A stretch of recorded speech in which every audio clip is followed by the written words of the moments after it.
Hello दोस्तों, स्वागत है आपका हमारे यूट्यूब चैनल मरीन वर्ल्ड में। दोस्तों, आज के इस वीडियो में मैं आपको झारखंड प्राइमरी टीचर एग्ज़ाम के सिलेबस और एग्ज़ाम पैटर्न के बारे में डिटेल में बताऊंगा। दोस्तों, वीडियो में आगे बढ़ने से पहले मैं आपसे रिक्वेस्ट करना चाहूँगा कि अगर आपने अभी तक इस चैनल को सब्सक्राइब नहीं किया है तो इसे ज़रूर सब्सक्राइब कर लीजिएगा और अगर ये वीडियो अच्छा लगे तो इसे शेयर जरूर कीजिएगा। तो चलिए दोस्तों, इस वीडियो को स्टार्ट करते हैं। दोस्तों, Jharkhand staff selection commission JSSC ने Jharkhand trend primary teacher combined competitive examination JTPT CCE के लिए सिलेबस और एग्ज़ाम पैटर्न जारी कर दी है। दोस्तों, अगर आप झारखंड प्राइमरी टीचर के एग्ज़ाम के लिए ऑनलाइन अप्लाई किए हैं तो इस एग्ज़ाम के पैटर्न को और इसके सिलेबस को आप ज़रूर देखें। तो दोस्तों, आज हम जानेंगे झारखंड प्राइमरी टीचर एग्ज़ाम के सिलेबस और एग्ज़ाम पैटर्न के बारे में, इसीलिए इस वीडियो को अंत तक जरूर देखिएगा। दोस्तों, Jharkhand primary teacher recruitment exam एक चरण में मेंस एग्ज़ाम के तौर पर आयोजित की जाएगी। दोस्तों, मेंस एग्ज़ाम में कुल 3 पेपर्स होंगे और हर पेपर का एग्ज़ाम अलग अलग शिफ्ट में आयोजित किया जाएगा, यानी कि मेंस एग्ज़ाम 3 शिफ्ट में आयोजित की जाएगी। दोस्तों, mains exam computer based test CBT होगा, जिसमें multiple choice question objective type के आपसे क्वेश्चन पूछे जाएंगे। दोस्तों, पेपर 1 क्वालिफाइंग होगा। इस पेपर में मिनिमम 30% मार्क्स लाना आपके लिए कंपलसरी होगा। दोस्तों, क्वालिफाइंग पेपर का मार्क्स मेरिट में नहीं जोड़ा जाएगा। दोस्तों, सभी पेपर के क्वेश्चंस की डिफ़िकल्टी लेवल +2 यानी कि इंटर लेवल की होगी। दोस्तों, बात करें JSSC प्राइमरी टीचर एग्ज़ाम के पैटर्न की, तो दोस्तों Jharkhand primary teacher recruitment exam mains exam में 3 पेपर होंगे, पेपर 1, पेपर 2 और पेपर 3। दोस्तों, पेपर 1 में माध्यमिक परीक्षा के अनुरूप मातृभाषा का पेपर होगा ये। दोस्तों, पेपर 2 शेड्यूल लैंग्वेज का पेपर होगा और पेपर 3 का क्वेश्चन पेपर 3 सेक्शंस में डिवाइडेड होगा, जिसमें आपसे general knowledge and current affairs, social science और साइंस एंड मैथमेटिक्स से आपसे क्वेश्चन पूछा जाएगा। दोस्तों, पेपर 1 और पेपर 2 कुल 100 मार्क्स का होगा और दोस्तों हर पेपर 2 घंटे का होगा। दोस्तों, थर्ड पेपर कुल 300 मार्क्स का होगा, जिसके लिए आपको 3 घंटे का समय मिलेगा। दोस्तों, मेंस एग्ज़ाम में किसी प्रकार की कोई नेगेटिव मार्किंग का प्रावधान नहीं है। दोस्तों, इस एग्ज़ाम में पेपर 1 के पैटर्न की बात करें तो दोस्तों पेपर 1 मातृभाषा का पेपर होगा। दोस्तों, मातृभाषा में आपसे हिंदी, अंग्रेजी, संथाली, मुंडारी, मुंडा हो, खड़िया, कुड़ुख, उरांव, कुरमाली, खोरठा, नागपुरी, पंचबरगनिया, इनमें से आपको किसी एक लैंग्वेज का सिलेक्शन करना है। दोस्तों, इसमें आपसे 100 क्वेश्चन 100 मार्क्स से पूछे जाएंगे और इसके लिए आपको 2 घंटे का समय मिलेगा। दोस्तों, पेपर 2 के पैटर्न की बात करें तो पेपर 2 में शेड्यूल लैंग्वेज से आपसे क्वेश्चन पूछे जाएंगे। दोस्तों, इसमें आपसे हिंदी, अंग्रेजी, उर्दू, संथाली, बंगाली, मुंडारी, मुंडा हो, खड़िया, कुड़ुख, उरांव, कुरमाली, खोरठा, नागपुरी, पंचपरगनिया, उड़िया, संस्कृत, इनमें से आपको किसी एक भाषा का सिलेक्शन करना है। इसमें भी आपसे 100 क्वेश्चन 100 मार्क्स से पूछे जाएंगे और पेपर 2 के लिए भी आपको 2 घंटे का समय मिलेगा। दोस्तों, पेपर 3 की बात करें तो इस पेपर में आपसे general knowledge and current affairs से आपसे 50 क्वेश्चन 50 मार्क्स से पूछे जाएंगे, सोशल साइंस से आपसे 75 क्वेश्चन 75 मार्क्स से पूछे जाएंगे और साइंस एंड मैथमेटिक्स से आपसे 75 क्वेश्चन 75 मार्क्स से पूछे जाएंगे और पेपर 3 के लिए आपको 3 घंटे का समय मिलेगा। इस तरह से कुल मिलाकर 400 क्वेश्चन 400 मार्क्स से पूछे जाएंगे और कुल मिलाकर आपको तीनों पेपर मिलाकर 7 घंटे का समय मिलेगा। दोस्तों, अब मैं आप लोगों को मेंस एग्ज़ाम के सिलेबस के बारे में डिटेल में बता देता हूं। दोस्तों, बात करें general knowledge and current affairs के सिलेबस की, तो इसका सिलेबस है current affairs, relation between Jharkhand, India and neighbouring countries, national and international awards, books and authors, Indian languages, scripts, important events, capital and currency, scientific progress, sports and sportsman, history and culture of India, geography of India, geography of world, environment, economy of India, independence movement of India, salient feature of Indian agriculture and natural resources, constitution of India and it's polity, countries political system, Panchayati Raj, community development, 5 year plans, geographical and political situation of Jharkhand state.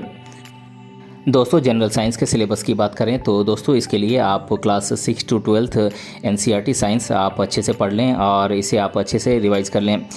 दोस्तों, general science में आपसे daily life से जुड़ी science की घटनाओं से जुड़े concept पे आपसे क्वेश्चन पूछ जाते हैं।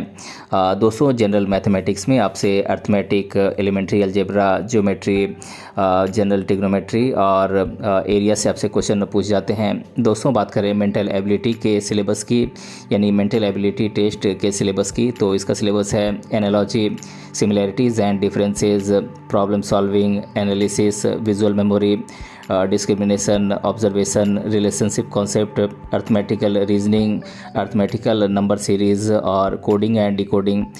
दोस्तों बात कर रहे हैं कंप्यूटर नॉलेज के सिलेबस की। तो इसका सिलेबस है computer device, MS window operating system, MS office और इंटरनेट।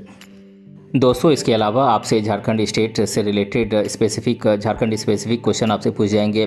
दोस्तों इसके लिए आप ज्योग्राफी, हिस्ट्री ऑफ झारखंड इसके बारे में आप पढ़ लें। आप झारखंड के सिविलाइजेशन और कल्चर के बारे में पढ़ लें। आप झारखंड के लैंग्वेजेस, प्लेसेस के बारे में आप पढ़ लें। झारखंड के माइंस और मिनरल्स के बारे में आप पढ़ लें। झारखंड के इंडस्ट्रीज़ और झारखंड का नेशनल इंडिपेंडेंस मूवमेंट में क्या कंट्रीब्यूशन रहा है इसके बारे में आप पढ़ लें। झारखंड के डेवलपमेंट प्लान्स के बारे में आप पढ़ लें। झारखंड के स्पोर्ट्स पर्सनैलिटीज़, फेमस पर्सनैलिटीज़ के बारे में आप पढ़ लें। अवार्ड्स एंड ऑनर्स के बारे में आप पढ़ लें। नेशनल और इंटरनेशनल इम्पोर्टेंस के न्यूज़ को आप अच्छे से कवर कर लें।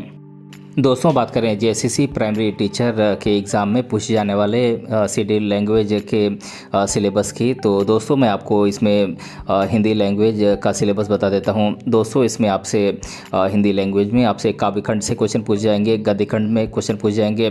काव्य खंड की बात करें तो दोस्तों इसमें आपसे आत्म परिचय, दिन जल्दी ढलता है बाई हरिवंश राय बच्चन, आलोक धनवा की पतंग, कुंवर नारायण की कविता के बहाने, बात सीधी थी पर, रघुवीर सहाय की कैमरे में बंद अपाहिज, गजानन माधव मुक्तिबोध की सहर्ष स्वीकार है, शमशेर बहादुर सिंह की उषा निराला की लिखी बादल राग, तुलसीदास की लिखी कवितावली, फिराक गोरखपुरी की रुबाइयाँ गज़ल और उमाशंकर जोशी की छोटा मेरा खेत, पगलों के पंख। ये काव्यखंड का सिलेबस है।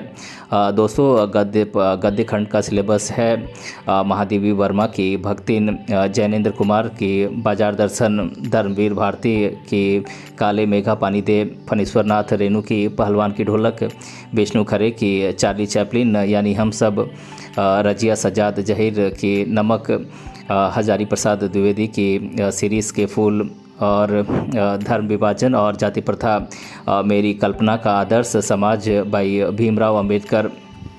दोस्तों पुस्तक वितान भाग 2 में आपसे मनोहर श्याम जोशी की लिखी सिल्वर वेडिंग, आनंद यादव की लिखी जूह, ओम थानवी की लिखी अतीत के दबे पाँव और इन फ्रैंक की लिखी डायरी के पन्ने से क्वेश्चन पूछे जाएंगे। दोस्तों जनसंचार के माध्यम में आपको रिपोर्ट, आलेख, फीचर लेखन, कार्यालय पत्र, टिप्पणी, समाचार, संपादकीय इससे क्वेश्चन बनेंगे। दोस्तों हिंदी व्याकरण की बात करें तो इसमें संज्ञा, सर्वनाम, क्रिया विशेषण, कारक, समास, मुहावरे, निबंध लेखन, पत्र लेखन, विशेष लेखन इत्यादि से आपसे क्वेश्चन पूछे जाएंगे। दोस्तों खोरठा भाषा शेड्यूल लैंग्वेज में जो खोरठा भाषा का सिलेबस है इसके बारे में आपको बता देता हूं। दोस्तों खोरठा भाषा गद्य पद्य संग्रह की बात करें तो इसमें आपसे प्रकाशक खोरठा साहित्य, साहित्यबद्ध संस्कृति परिषद बोकारो, आप ये बुक पढ़ें। दोस्तों खोरठा निबंध बाई डॉक्टर BN ओहदार, ये बुक आप पढ़ें। सुकुमार की लिखी डाह नाटक, पंचम महतो की लिखी फरीश डहर कहानी संकलन आप पढ़ें। दोस्तों पद्य साहित्य खोरठा भाषा की बात करें तो इसमें संतोष महतो की लिखी एक पथिया डोंगल महुआ आप पढ़ें और डॉक्टर विनोद कुमार की लिखी सोंध माटी आप पढ़ें। दोस्तों कविता भाग में आपसे वंशी की लिखी तीतांक डोआनी और शिवनाथ परमानी की लिखी तातल और हिमाल से आपसे क्वेश्चन पूछे जाएंगे। दोस्तों कविता संग्रह की बात करें तो खोरठा भाषा के कविता संग्रह में आपसे A.K. झा की लिखी खोरठा व्याकरण और समसामयिक मुद्दों पर निबंध आपको लिखने को कहा जाएगा। तो दोस्तों आज के इस वीडियो में मैंने आप लोगों को झारखंड प्राइमरी टीचर एग्ज़ाम के सिलेबस और एग्ज़ाम पैटर्न के बारे में आज के इस वीडियो में मैंने डिटेल से बताया है। दोस्तों अगर आपको ये वीडियो पसंद आया है तो अपने फ्रेंड के साथ इसे ज़रूर शेयर कीजिएगा और अगर आप चैनल पर नए हैं तो इसे ज़रूर सब्सक्राइब कीजिएगा। मिलते हैं अगले वीडियो में किसी अन्य टॉपिक के साथ, तब तक के लिए धन्यवाद।